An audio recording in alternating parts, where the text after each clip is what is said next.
It's simple. The key to the potential success of the new Saints offense is tied directly to unlocking Derek Carr's potential. I'm Tim. Let's talk Saints. So, when you're looking at Derek Carr's career, 2014 to last year, 2023, and you start breaking down his 9 years with the Raiders and his 1 year with the Saints, it's a roller coaster. You're you're, you're really looking at a just an up and down career. Now, to be fair, before we really talk about this, we do have to bring up something that I think is very important to what is going on with Derek Carr's development in his career. Because when you look at his head coaches that he's had, it was Dennis Allen in 2014, defensive minded guy. Jack Del Rio, 15 to 17, defensive minded guy. Then John Gruden, 2018 to really 2020, the full seasons, because all that trouble blew up in 2021. And somewhere around October, I think it was, when he was fired. So he, not quite half a year there. And then the special teams coordinator came in as the interim head coach in 2021, Rich Bisaccia. I think his name is. Apologies, because that's probably not right.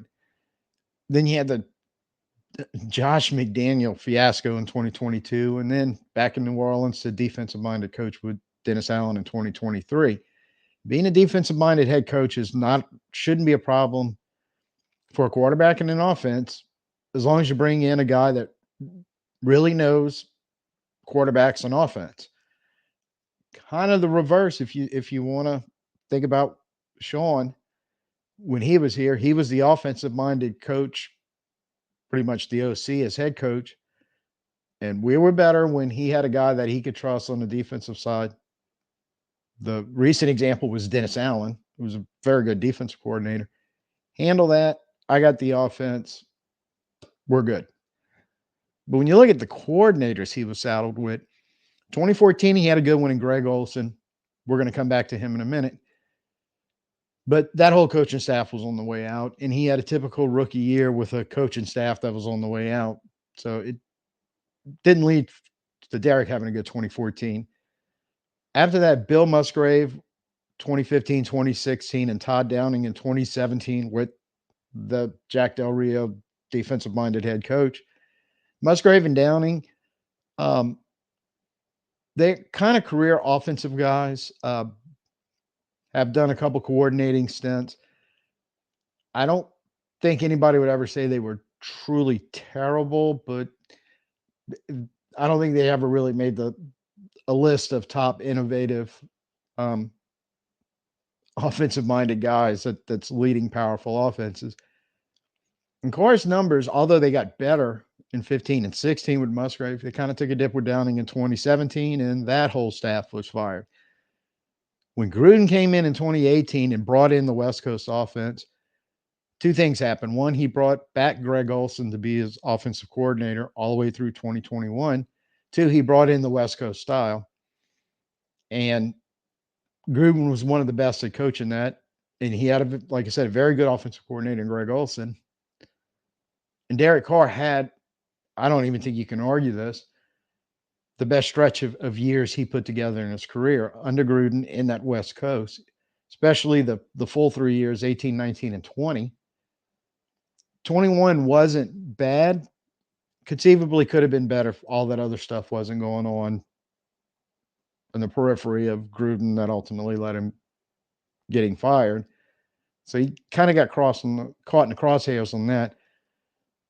2022 was Mick Lombardi as the OC for Josh McDaniel, who I think was basically the de facto OC as the head coach. But either way, it doesn't matter because he was pretty bad. Possibly, some people have put him up there as possibly one of the worst NFL head coaches ever. And Carr's play definitely suffered. A lot of turmoil there towards the end of the year, getting benched, the whole 9 yards that precipitated the big trade that gets him to wind up in New Orleans.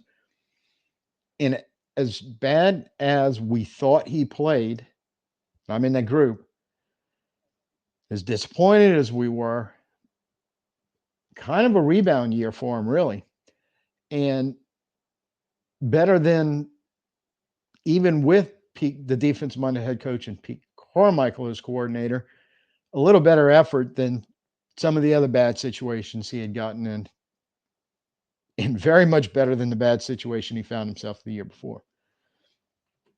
And this kind of all plays out this way. This is kind of one of the easiest ways to show it.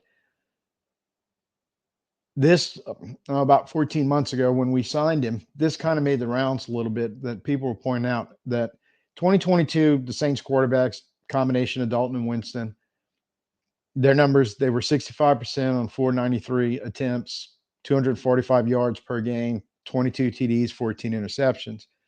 In Derek Carr's career up to that point, all the years with the Raiders, 64.6 completion on 550 attempts, 248 yards, 24 TDs, 11 interceptions. That was his average per year for the 9 years. Kind of similar. And this isn't a apples to apples comparison to the play of all the quarterbacks involved, but it's just kind of showing that what we got in 2022, the average years of the quarterback we brought in, very similar numbers. And in 2023, when you break it down along those lines, he was 68.4% completion on 548 attempts, 228 per game, 25 touchdowns, 8 interceptions. Kind of on the average again, more or less, along that plane, probably slightly above his average overall, I would say, but still. And then when you look back on how PFF graded him out year to year, when you look on the right, it kind of follows that up and down pattern. And for the most part, if you would average out his grades, it would probably come out to an average that correlates to the 9, really 10-year average, because his numbers didn't change a whole lot in 2023. Slightly better, probably wouldn't move the needle a whole lot. But what we have to acknowledge, and again, I was guilty of this because I didn't like this move from the get-go. I was against the big contract, bringing him in on the trade, and then kind of the team designated him the team savior, and I wasn't buying that for a second. But at the same time, now that I've really kind of looked at some of the stuff that was going on with the Raiders over those 9 years, you got to acknowledge he played pretty good in his second and third year in 2015 and 2016, and it still wasn't a great situation for him, but he was better. 2017 was a bit of a regression. Then 2018, like we said, 2018 to 2020, and you could probably shoehorn 2021 in there, but that was kind of closer to his average years. He was really good. He was really good in a system where he played well with a good head coach and a good offensive-minded coordinator, that they were able to put him in positions that he could succeed. And his total numbers, when you look at those years, prove it. PFF, who is not the end all be all of grading, but they're kind of one of the ones that's most consistent and can be used as a benchmark. They liked what they saw from him that year. And when you look back at what he did for 2023, those 17 games is kind of just a representation of his total 10-year career, because just like in some seasons, he played very well. Some he played kind of on his average, and he had a couple kind of poor play seasons in there. I think for 17 games, you could say the same thing. He had some games where he played really, really well, especially in the backstretch of the season. He had some games where his play was poor, but I don't know if you could hang it all on him, much like some of the coaching fiascos he was in Oakland. You can look at the coaching fiasco we had going on last year and go, yeah, kind of see the problem there. But again, to be completely fair and honest here, in his 9 years in Oakland, I'm guessing, based on what we saw last year and how it kind of followed his career, there were times last year when the bad play was on him. I mean, we all saw what went on. So there was a lot of culpability when it was average or below average play from him, both him, Pete, Dennis, offensive line, receivers. Everybody took a share in that. There's no doubt about it. But there were some times when he he didn't share the mantle of blame as much as wore it more himself. And you go back and look at games, you'll know what I'm talking about. So look, when you're talking about Derek Carr, and I'm gonna roll some film while we talk, kind of showing his highlights. There's no low lights in here. Thought about putting them in, but we've seen them, so we know. But you do have to give him some props on what his strengths are because he does bring some strengths to the quarterback position. He's got the ability to get rid of the ball quick. You don't always see it, but it's there. And he can be very accurate. He can be, especially in downfield, especially in deep balls. Again, I don't think we saw enough of that last year, but I think at times you saw him dropping balls right in the bucket. Um, he's and I do know he's very good in certain areas of the intermediate passing game when you can kind of get him in rhythm. Look, and we know he's got arm strength. He can just laser balls into tight windows. We did see quite a bit of that last year. Sometimes it got him in a little bit of a trouble, but most of the time, long as receiver hung on to the ball, it may have held our breath for a second, but it kind of worked out. He's that guy. He's got a little gunslinger in him with that arm. And one of the things he doesn't get credit for, and Glenn Kubiak mentioned this in the very first interview I ever saw when they asked him about Derek Carr, is he does have some athletic ability. He's got the ability to move around in the pocket a little bit. He can roll out, especially off play action. While he's rolling out, he can throw accurately. We saw a teeny tiny bit of that last year. Not enough of it. Kind of goes back to the blame we can place on our offensive coordinator. But that's the kind of things you're going to see in this new offense that's coming in. So there's some stuff there really to work with that fits. But more importantly, I think this is really the main point that maybe I didn't know or maybe I forgot is that he can be very good in a version of the West Coast offense because he proved that in Oakland or Los Angeles or wherever the hell the Raiders were in 2018, 2020. I mean, that was you can't argue that was his best years. And we looked earlier about his average numbers, definitely above that. It was a pretty good Raiders football team during that stretch. And it was 2021 before all the chaos happened. We played them and he handed it to us. And that was definitely in Vegas. He carved us up. Uh, and that's saying a lot because I mentioned this before. What's been broken the last few years on the Saints team was the offense. It wasn't the defense. So when you can carve up that defense, you're doing something right. There's some ability there. It's not all kittens and unicorns though. When you're talking about Derek Carr, got to be honest about what I feel like are two huge glaring weaknesses that he's going to bring to the table. And it's inconsistent play. Who are we kidding? I mean, that's what we spent the last few minutes talking about. So Kubiak and especially Janako, the quarterback coach, they have to get with Derek. They've got to figure that out. We can't have the inconsistent play. And look, sometimes I was giving him credit inconsistent game to game. We know there's games it was inconsistent from quarter to quarter. So that has to be figured out. That can't happen. Of course, you can't have below average play, but consistently average you don't really want, but it would be better than the roller coaster we got from him. Ideally, we get him back to that point, the best version of Derek Carr, that 2018 to 2020 stretch. That guy shows up to run this offense. I I, I think we've got something cooking in the kitchen at that point.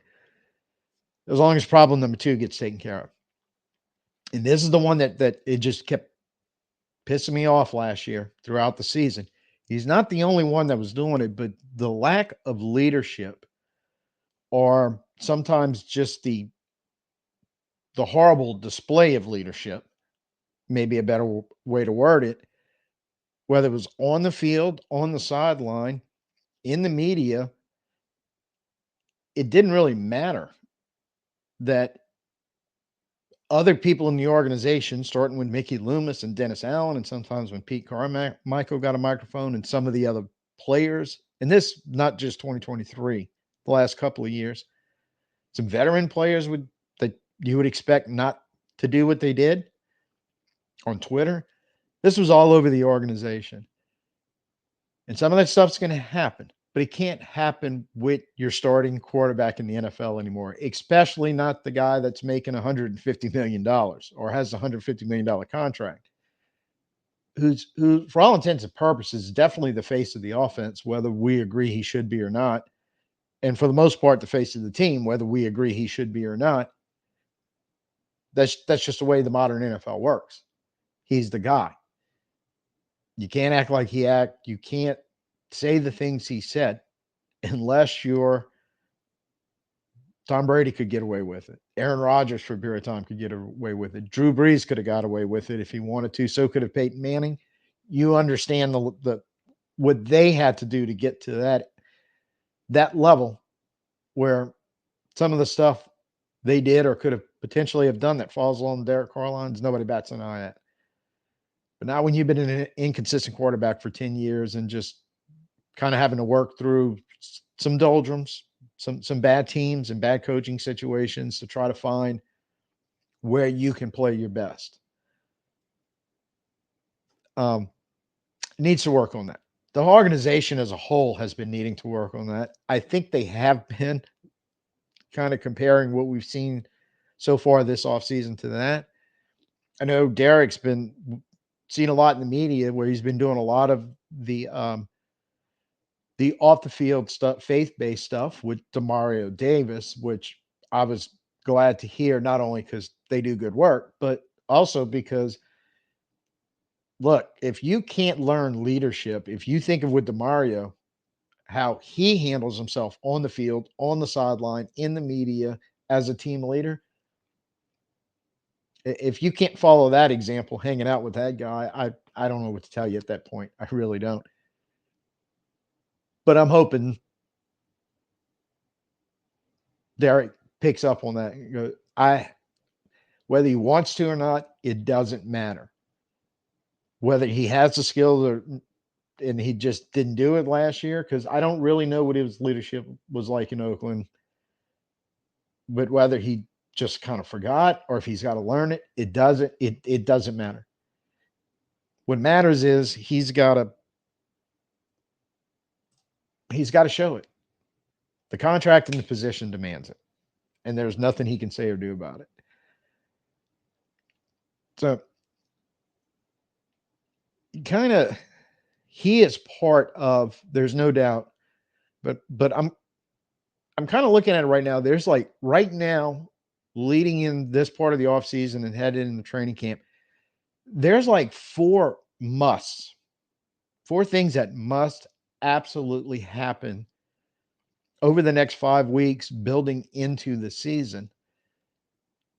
And the first one is or the first two are actually directly related to Derek Carr, but the first one is it's Kubiak and Janaka. They must build that scheme around what Carr can do well. And again, we know where his better years were in a West Coast style of offense, which is good because it seems like that's what's coming in here to run this year. So no more trying to fit that square peg in a round hole that the Saints were famous for doing the last couple of years. And in all fairness to Derek Carr, he kept winding up in that situation, apparently out with the Raiders. But that's going to be a group effort between the three of them. And the second thing that involves Derek Carr for this, a must to work out also kind of involves the three of them because Derek Carr's got to refine that best version of himself. That 2018, 2020 West Coast style Derek Carr guy. Got to get him back in the building or get him in the building and consistently the best version of himself. And again, it's going to come all tied together. He's got to do his part. There's no doubt. But the coaching has to do their part with the scheme, with the play calling. And we know Janako, if anybody's been paying attention to him in OTAs, is very big on technique and footwork and the mechanics of playing the quarterback position. It could be something as simple as that, fixing some issues there that gets Carr to not be the roller coaster through the course of a season. The other two must affect him directly, but I don't know if a whole lot of it's really in his control. But the third must is offensive line has to get better. We all know it. We've talked about it. I think everybody in the organization knows.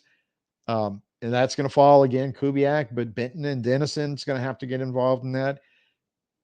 And indirectly, Carr also, because obviously he's the quarterback, he's the field general. Sometimes that there's things a quarterback needs to do or not do, so they don't put the offensive line in a bad position. But I he's a 10-year veteran.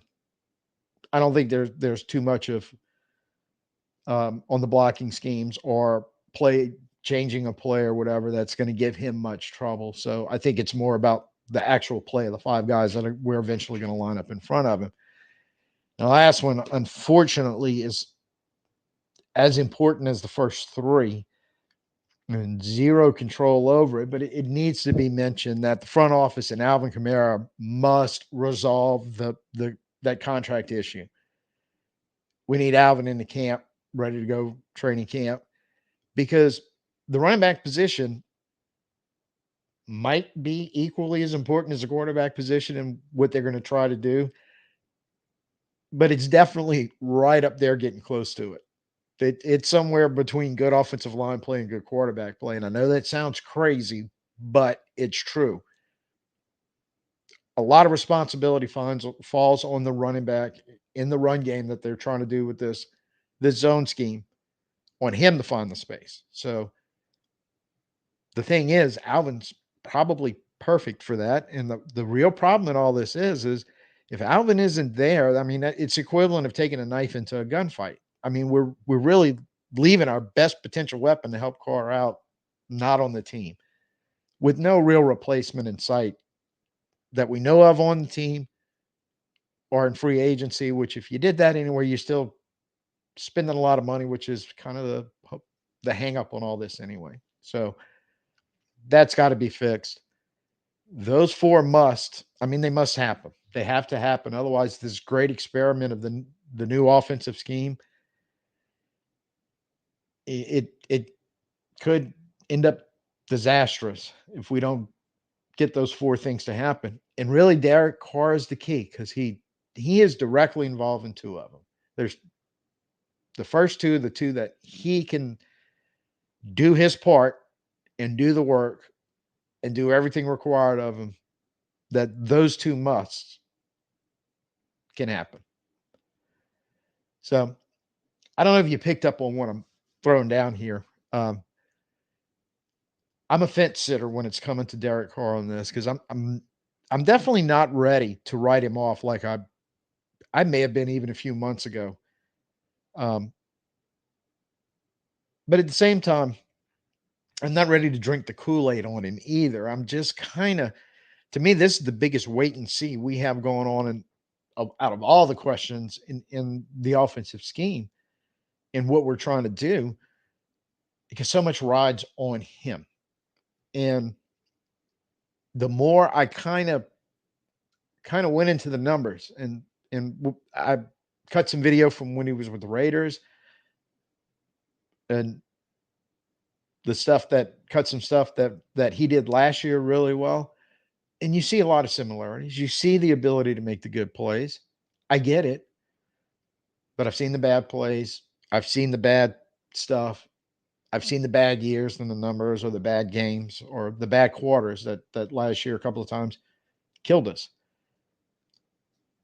So I can't get off the fence right now one way or the other. Um, I know there's very vocal parts of the fan base that have picked their side in this discussion, and I plan on hearing from you guys down in the comments. I'm quite sure, but for now, I can't pick a side on this. Like I am literally straddling the fence, waiting to see some sign whether I can drink the Kool-Aid and be happy, or fall off the fence the other way and just be totally, oh crap, we need to get rid of the guy type part of the situation. I know there's very vocal fan bases either way. So if you're like me and stuck in the middle, waiting to figure out what's happening right now, go ahead, give me the thumbs up. Just let me know I'm not alone in that. But we're probably in the minority, but hey, that's okay. I am looking forward to the comments because, um, hey, you guys burn up the comments, and something tells me y'all are going to have quite a lot to say on this, one way or the other. So thanks for hanging out with me today. Make sure you go ahead, subscribe, hit the notification so we can keep hanging out. Until next time, I'm Tim. Peace out. Who dat?